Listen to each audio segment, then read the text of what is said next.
हवा गुजरती है, वक्त गुजरता है और गुजरता है समय। कौन सा समय? वक्त और समय वैसे तो एक ही है, लेकिन वो वाला समय जब आपको मौका मिलता है कि अपने जीवन को अब आप बदल सकते हैं। तो उस जीवन को कैसे बदलेंगे, ये आपकी मेहनत पर डिपेंड करता है, आपके सजग होने के तरीके पर डिपेंड करता है कि आप कितने एक्टिव हैं, कितने सजग हैं। तो जो बचा हुआ समय है आपकी परीक्षा से पहले, उसमें आप सजग हो जाइए, क्योंकि ये बहुत ही महत्वपूर्ण समय है, बहुत ही कीमती समय है। यह दोबारा लौट कर नहीं आएगा। चीजों को ध्यान से समझिए, चीजों को बारीकी से अध्ययन करिए, क्योंकि अगर आप धीमा पड़ गए, अगर आपने आलस्य किया, चीजों को समझने में गलती की, तो आपकी परीक्षा में एक एक प्रश्न जो बहुत ही आसान हो सकता था, वो भी गलत हो सकता है। तो कृपया वीडियो को लाइक कर लीजिएगा, चैनल पर नया है तो चैनल को सब्सक्राइब कर लीजिएगा। आज के इस वीडियो में हम बात करने वाले हैं सामाजिक परिवर्तन की। यह बहुत ही महत्वपूर्ण टॉपिक है और आपकी परीक्षा में यहां से प्रश्न पूछे जाएंगे। तो इस टॉपिक को किस तरीके से आपको करना है वो सभी जानकारी मैं आपको भी बताने वाला हूं।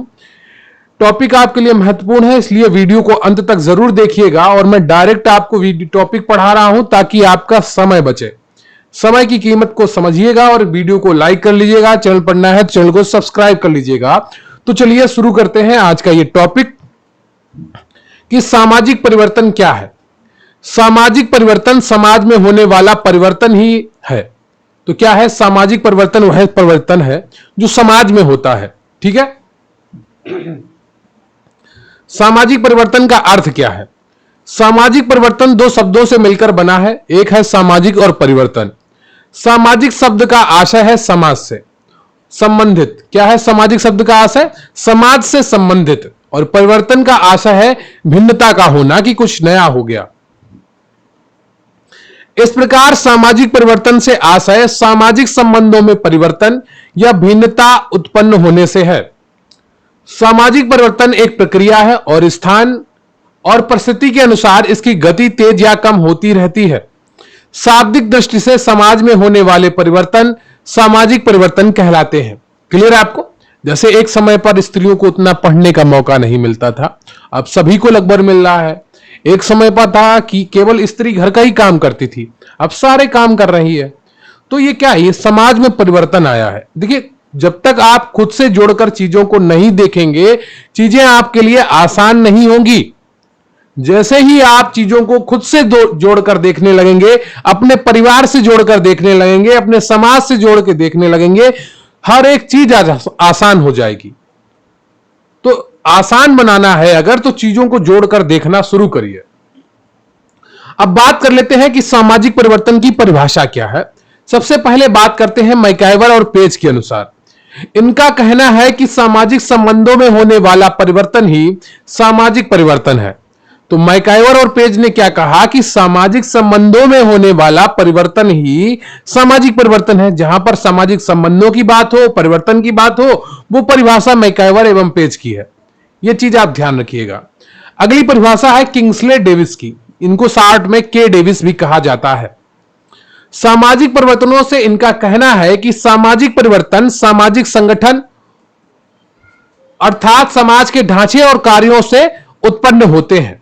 अब बात करते हैं गिलिन और गिलिन के अनुसार सामाजिक परिवर्तन की परिभाषा इन्होंने क्या बताई है।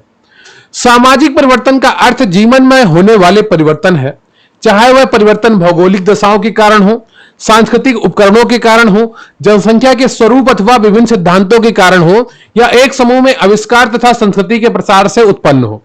तो इन्होंने लगभग एक बहुत बड़ी परिभाषा दे दी गिलिन और गिलिन ने कि सामाजिक परिवर्तन एक छोटा बहुत रूप नहीं है, बहुत बड़ा व्यापक रूप है। उसका कारण कुछ भी हो सकता है। वो भौगोलिक दशाओं के कारण हो सकता है कि अचानक से मौसम बदल गया, बरसात होने लगी, पहाड़ी इलाके में रह रहे हैं, है ना, या सांस्कृतिक उपकरणों के कारण हो सकता है, या जनसंख्या के स्वरूप के कारण हो सकता है कि जनसंख्या किस तरह की है।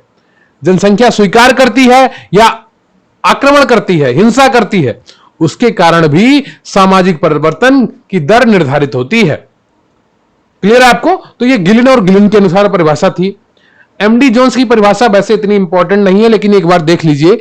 इनका कहना है कि सामाजिक परिवर्तन व्यक्तियों के कार्य एवं विचार करने की तरीकों से उत्पन्न होने वाला परिवर्तन है। ठीक है, जोन्स के अनुसार सामाजिक प्रक्रियाओं, सामाजिक प्रतिमानों, सामाजिक संगठन के किसी अंग में अंतर या रूपांतर का वर्णन करता है क्या? सामाजिक परिवर्तन। अब बात करते हैं सामाजिक परिवर्तन के प्रकार क्या है। तो सामाजिक परिवर्तन के उद्विकास सिद्धांत की व्याख्या किसने की है? स्पेंसर ने की है। यह आपकी परीक्षा में पूछा जा सकता है कि सामाजिक परिवर्तन के उद्विकास सिद्धांत की व्याख्या किसने की है? स्पेंसर ने की है। डार्विन ने क्या कहा था कि डार्विन ने प्राणी की शारीरिक रचना में होने वाले परिवर्तन को उद्विकास कहा था। क्या?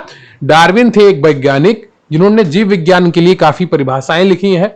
उन्होंने कहा कि डार्विन ने कहा कि प्राणी की शारीरिक रचना में होने वाला परिवर्तन उद्विकास नाम है। ठीक है, तो इसी के आधार पर स्पेंसर ने सामाजिक जीवन में होने वाले परिवर्तन को सामाजिक उद्विकास कहा है। तो आपसे परीक्षा में प्रश्न पूछा जा सकता है कि सामाजिक उद्विकास की व्याख्या किसने की है, परिभाषा किसने दी है? तो उसका सही उत्तर होगा स्पेंसर ने दी है। उद्विकास वह परिवर्तन है जो किसी वस्तु के आंतरिक तत्व के कारण एक क्रमिक प्रक्रिया के द्वारा उस वस्तु का रूप बदल देता है। क्या है?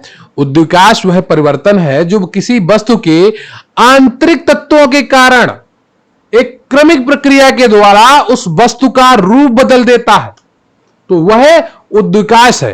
क्लियर है आपको? उद्विकास के दो प्रमुख तत्व हैं, एक आंतरिक तत्व की क्रिया के कारण, ठीक है, और एक क्रमिक प्रक्रिया होगी और फिर उसका रूप बदल जाएगा, तो वह उद्विकास है। समाज में भी आंतरिक तत्व कार्य करते रहते हैं और फिर एक ये क्रमिक प्रक्रिया चलती रहती है, फिर समाज का रूप बदल जाता है, जो सामाजिक उद्विकास कहलाता है। किसने कहा? ये स्पेंसर ने कहा।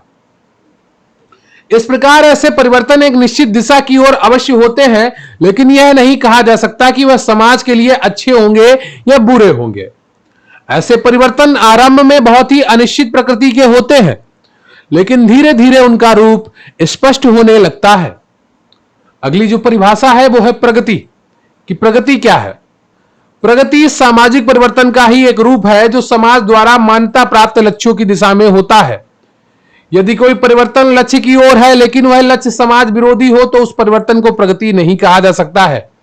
प्रगति सदैव समाज के लिए कार्य करती है, समाज की भलाई के लिए कार्य करती है। ठीक है, तो प्रगति सामाजिक परिवर्तन का ही रूप है जो समाज द्वारा मान्यता प्राप्त लक्ष्यों की दिशा में होता है। लेकिन अगर कोई परिवर्तन समाज के लक्ष्यों के विरोध में है तो वह परिवर्तन प्रगति नहीं कहा जाएगा। प्रगति सदैव सकारात्मक होती है। प्रगति का तात्पर्य अच्छाई की ओर होने वाले इस परिवर्तन से है जो सामाजिक मूल्यों के अनुसार होता है। प्रगति के रूप में होने वाले परिवर्तन गुणात्मक भी हो सकते हैं और परिणात्मक भी हो सकते हैं।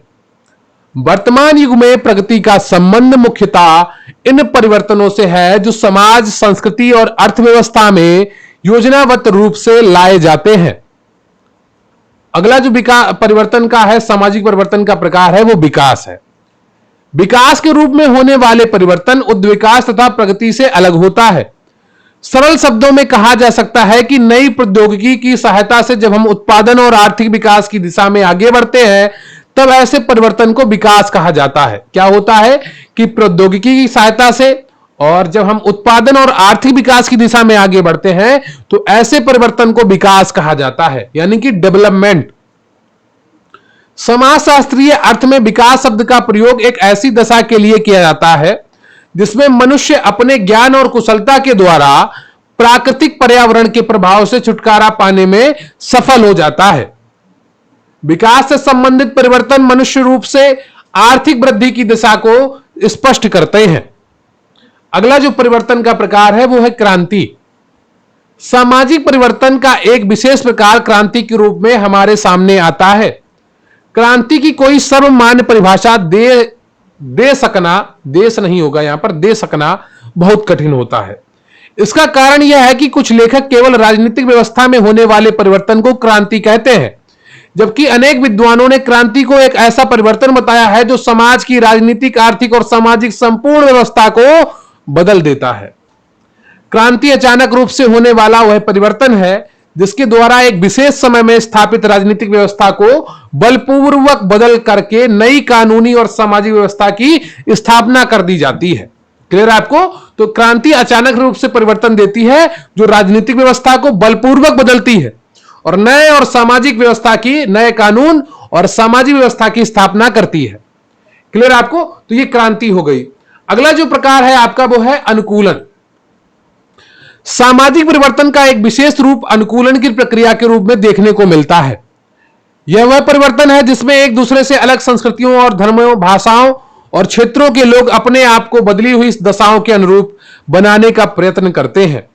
जैसे दो समुदाय के लोग हैं, अभी आपने देखा होगा टीवी पे, न्यूज में कि काफी बॉलीवुड के जो मुस्लिम हीरो हैं वो अब क्या करने लगे हैं, हिंदू त्योहारों को काफी अच्छे तरीके से मनाने लगे हैं। उनके वीडियो आने लगे हैं हिंदू त्योहार को मनाने का। जैसे गणेश चतुर्थी के लगभग सलमान खान जी भी अपने घर पे गणेश चतुर्थी के लिए मूर्ति लाए, शाहरुख खान जी भी ले आए। ऐसा शायद पहले भी करते हो लेकिन उनके वीडियो पोस्ट नहीं करते थे, अब वो करने लगे हैं। तो ये क्या है, ये अनुकूलन हो रहा है कि वो जो उनके आसपास धर्म है, भाषाएं हैं, क्षेत्र के लोग हैं, वो उसके अनुरूप अपने आप को ढालने का प्रयास कर रहे हैं क्योंकि समाज अब अनुकूल हो रहा है। तो जो कहते थे कि नफरत की बात है एक दूसरे के प्रति, अगर ऊपर से नफरत खत्म होने लगे तो नीचे स्वतः ही खत्म हो जाएगी। नीचे से भाई जो एग्जाम्पल है वो ऊपर से सेट किया जाता है। पिता अगर एग्जाम्पल अच्छा सेट नहीं करेगा, बच्चा कैसे फॉलो करेगा? ऐसे हीरो होते हैं, राजनेता होते हैं, अगर वो अच्छे एग्जाम्पल, उदाहरण सेट करेंगे तो समाज अपने आप धीरे धीरे सहयोगी बनने लगेगा। सच तो यह है कि मानव सभ्यता का संपूर्ण इतिहास अनुकूलन के अनुरूप में होने वाला परिवर्तन का ही इतिहास रहा है। मौसम के अनुकूल हम बदलते हैं अपने आप को। समाज में उन लोगों के व्यक्तित्व का समुचित विकास नहीं हो पाता है जो अपने सामाजिक और सांस्कृतिक पर्यावरण से अनुकूल नहीं कर पाते हैं। जैसे एक एग्जांपल देता हूं, हम में से कई स्टूडेंट होते हैं जो हमारे साथ पढ़ रहे होते हैं, वो उनके अंदर एक ईगो होता है कि अगर उन्हें कुछ कोई बताता है कि ये सही है, इसको ऐसे करो, ये तुम गलत कर रहे हो, तो वो ईगो उनको अनुकूल नहीं होने देता है कि उसको स्वीकार लें अपनी गलती को, है ना। और जब अनुकूल नहीं हो पाते हैं उस क्लास के, उस ज्ञान के, तो क्या होता है, फिर वो पीछे रह जाते हैं। तो जैसे समाज है वैसे एक क्लास है, वैसे ही सब्जेक्ट है। अगर समाज स्वीकारना शुरू कर देता है, समाज के लोग स्वीकारना लगते हैं, तो वो अनुकूलन में आ जाते हैं, और जब अनुकूलन में आ जाएंगे तो स्वतः ही वो आगे पहुंच जाएंगे।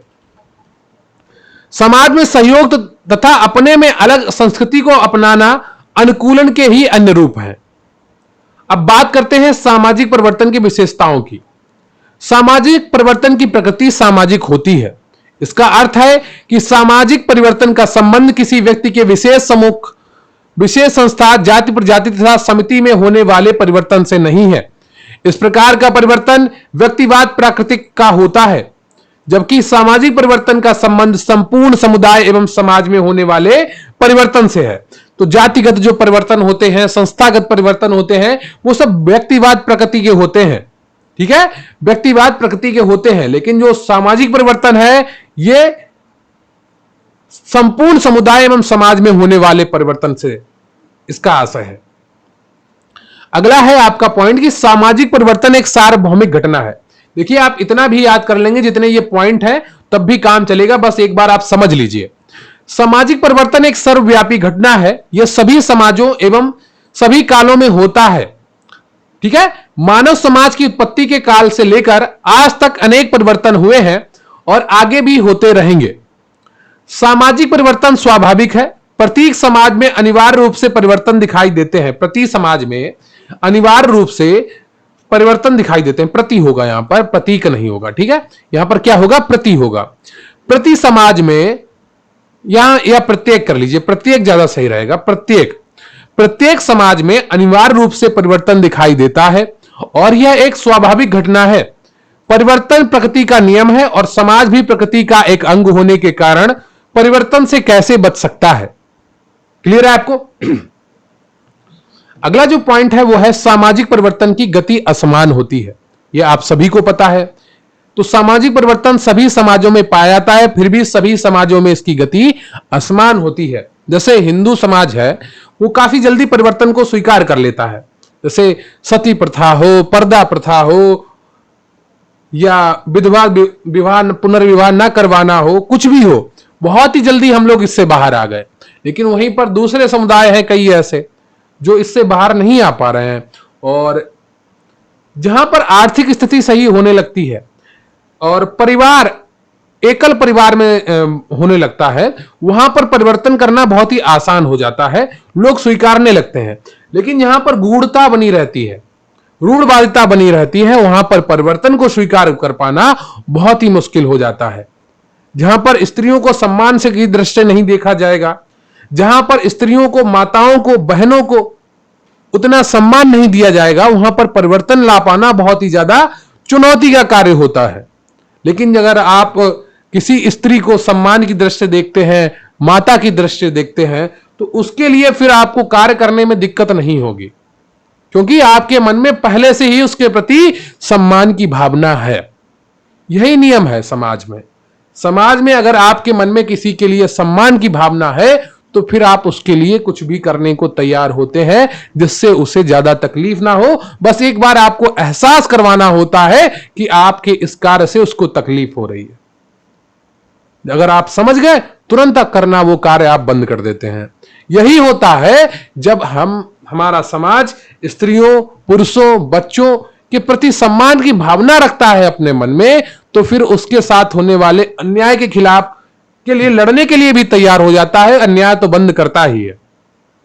ठीक है, तो सामाजिक परिवर्तन की गति असमान होती है, यह याद रखिएगा। सामाजिक परिवर्तन के कारण क्या है? तो प्रकृति क्रिया और भौगोलिक कारक। समाज की तथ्यों में प्राकृतिक और भौगोलिक कारकों के प्रभाव के कारण भी परिवर्तन होता है। ठीक है, अगला है जैविक कारक। सामाजिक परिवर्तन विभिन्न जैविकीय तथ्यों के कारण भी होते हैं। जीव शास्त्रियों ने अनेक प्राण शास्त्रीय कारकों को ही सामाजिक परिवर्तन का प्रमुख कारण माना है। अक्सर एक समाज के अंतर्गत निवास करने वाली प्रजातियों के शारीरिक लक्षणों या विशेषताओं में अचानक होने वाले परिवर्तन के फलस्वरूप समाज की संपूर्ण संरचना में परिवर्तन हो जाता है। ठीक है, तो जैविकीय कारण क्या, जैसे कोरोना फैला था तो लोगों ने क्या, मास्क पहनना शुरू कर दिया, एक दूसरे से दूर रहना शुरू कर दिया, और पार्टियों में कम जाने लगे, कम संख्या में लोगों को बुलाने लगे। वो एक सीमित समय के लिए था, लेकिन वो एक सामाजिक परिवर्तन था, है ना, तो जैविकीय कारक था। अगला है जनसंख्यात्मक परिवर्तन कारक। तो जनसंख्यात्मक कारकों द्वारा भी सामाजिक परिवर्तन होता है।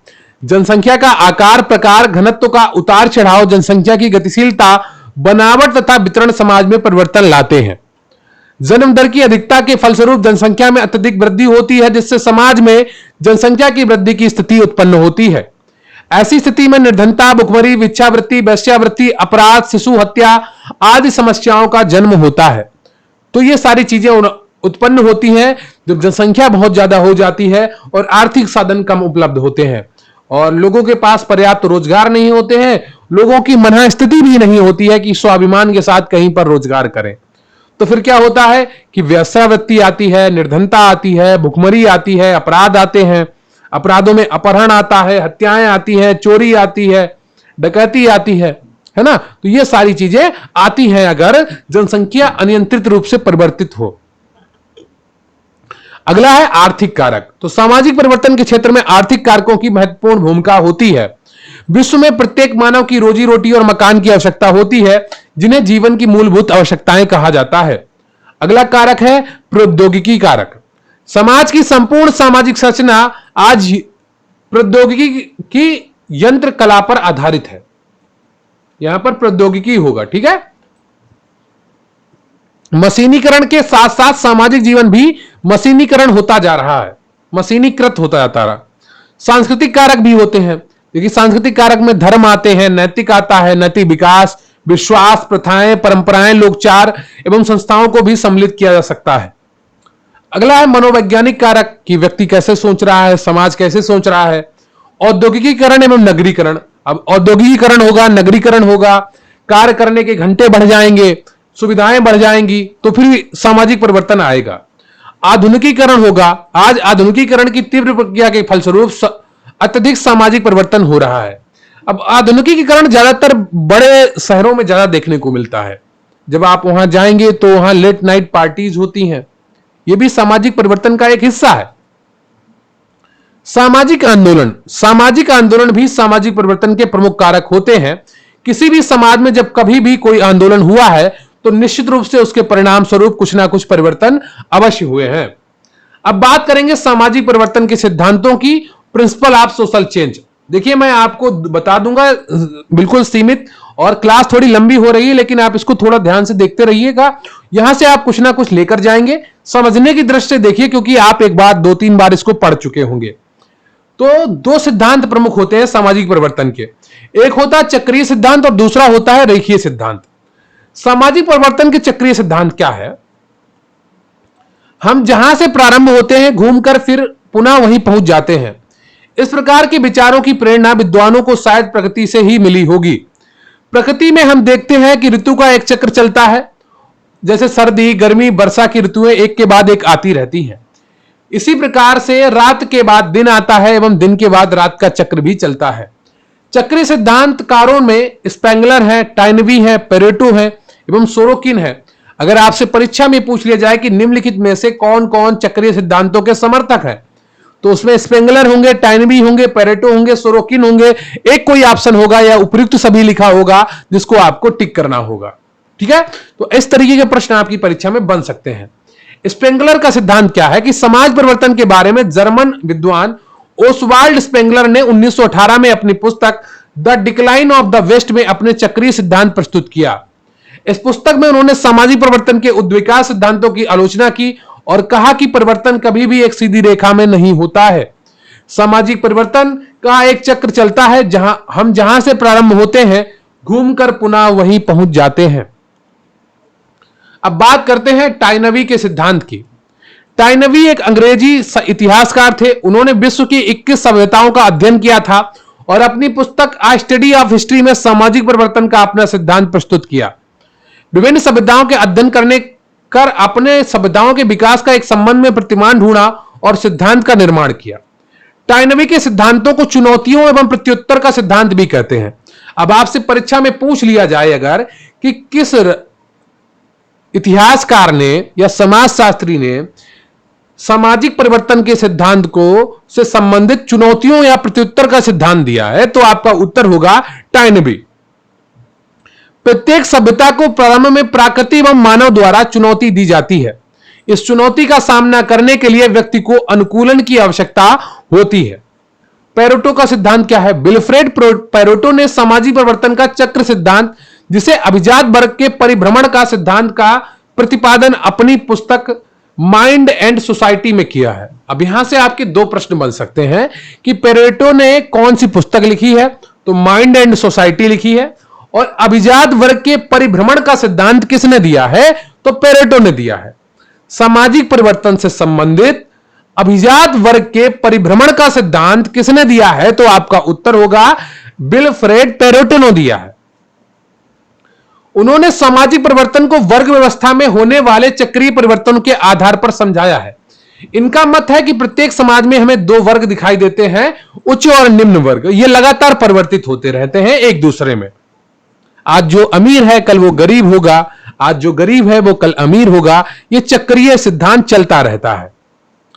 सोरोकिन का सांस्कृतिक गतिशीलता का सिद्धांत, इन्होंने अपनी पुस्तक सोशल एंड कल्चरल डायनामिक्स में सामाजिक परिवर्तन का सांस्कृतिक गतिशीलता का सिद्धांत प्रस्तुत किया। यहां से भी आपके 2 प्रश्न बन सकते हैं। पहला प्रश्न ये कि सोशल एंड कल्चरल डायनामिक्स की पुस्तक किसने लिखी, तो आपका उत्तर होगा सोरोकिन ने। दूसरा सिद्धांत प्रश्न यह होगा कि सामाजिक परिवर्तन से संबंधित सांस्कृतिक गतिशीलता का सिद्धांत किस समाजशास्त्री ने दिया, तो आपका उत्तर हो जाएगा सोरोकिन ने दिया है।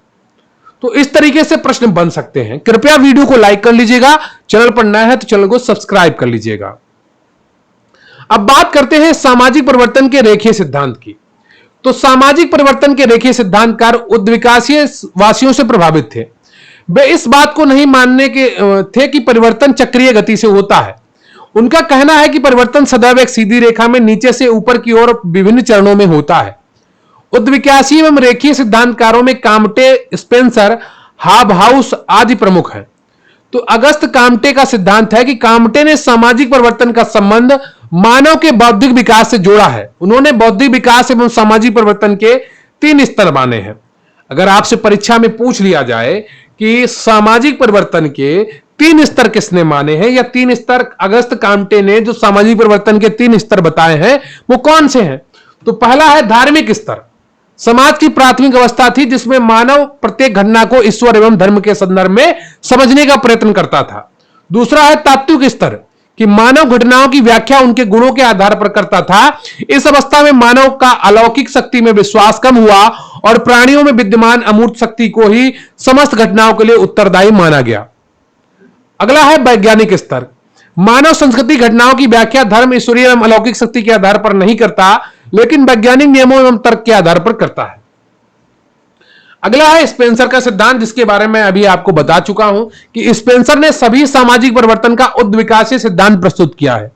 उन्होंने सामाजिक परिवर्तन को सामाजिक की पर्यावरण के आधार पर प्रकट किया है। स्पेंसर डार्विन के उद्विकास से प्रभावित हैं। डार्विन ने उद्विकास का सिद्धांत प्रतिपादित किया, जिसे स्पेंसर ने समाज पर भी लागू किया। क्लियर आपको। अगला है सिद्धांत आपका कार्ल मार्क्स का। कार्ल मार्क्स ने सामाजिक परिवर्तन को प्रौद्योगिकी एवं आर्थिक कारकों से संबंधित माना है। मार्क्स का सिद्धांत वर्तमान समय में सर्वाधिक महत्वपूर्ण एवं क्रांतिकारी सिद्धांत माना जाता है। उन्होंने इतिहास की भौतिक व्याख्या की और कहा कि मानव इतिहास में अब तक जो परिवर्तन हुए हैं वे उत्पादन प्रणाली में परिवर्तन के कारण हुए हैं। तो उत्पादन प्रणाली में परिवर्तन के कारण सामाजिक परिवर्तन हुए हैं, यह किसने कहा? कार्ल मार्क्स ने कहा है। क्लियर है आपको। तो ये सारी चीजें जितनी भी सामाजिक परिवर्तन से जुड़ी हुई थी वो सारी मैंने आज आपको पढ़ा दी है। उम्मीद करता हूं आपने पूरी टॉपिक को समझ लिया होगा, जितना भी था सामाजिक परिवर्तन से जुड़ा हुआ एक एक जानकारी मैंने आपको दी है। आपने पूरी ईमानदारी के साथ ये क्लास अटेंड की होगी, ऐसा मेरा अनुमान है। तो कृपया वीडियो को लाइक कर लीजिएगा, चैनल पर नया है तो चैनल को सब्सक्राइब कर लीजिएगा। अगर आपके मन में कोई डाउट है, कोई प्रश्न है, कमेंट करके जरूर बताइएगा। मुझे आपकी कमेंट्स का इंतजार रहेगा और अच्छे से तैयारी करते रहिए, क्योंकि समाज आपकी तैयारी का इंतजार कर रहा है और आपको यह तैयारी करनी ही है। आपके रिजल्ट का इंतजार कर रहा है। तैयारी जब समाप्त होगी अच्छे से तभी परिणाम आपका अच्छा आएगा। तो तैयारी करते रहिए, मेहनत करते रहिए और निरंतर परिश्रम करते रहिए, क्योंकि परिश्रम आपकी सफलता की कुंजी है। क्लियर है आपको। तो मेहनत करना आपके लिए बहुत ही फायदेमंद होगा और मेरी शुभकामनाएं सदैव आपके पास साथ है। कोई डाउट हो, कोई प्रश्न हो, मन में कोई चिंता हो, कमेंट बॉक्स में जरूर लिखिएगा। मैं आपकी सभी कमेंट्स का इंतजार करूंगा। थैंक यू वेरी मच, बहुत बहुत धन्यवाद आपका। और ये पीडीएफ है आपको गरिमा बैच, प्रतिज्ञा पीडीएफ बैच में प्रोवाइड करवा दी जाएगी। आप उस बैच से जुड़े हैं तो अच्छी बात है। अगर आप जुड़ना चाहते हैं तो स्क्रीन पर दिख रहा है व्हाट्सएप नंबर 9453366679 पर मैसेज करके जुड़ सकते हैं। तो थैंक यू वेरी मच, बहुत बहुत धन्यवाद आपका। जय हिंद, जय भारत।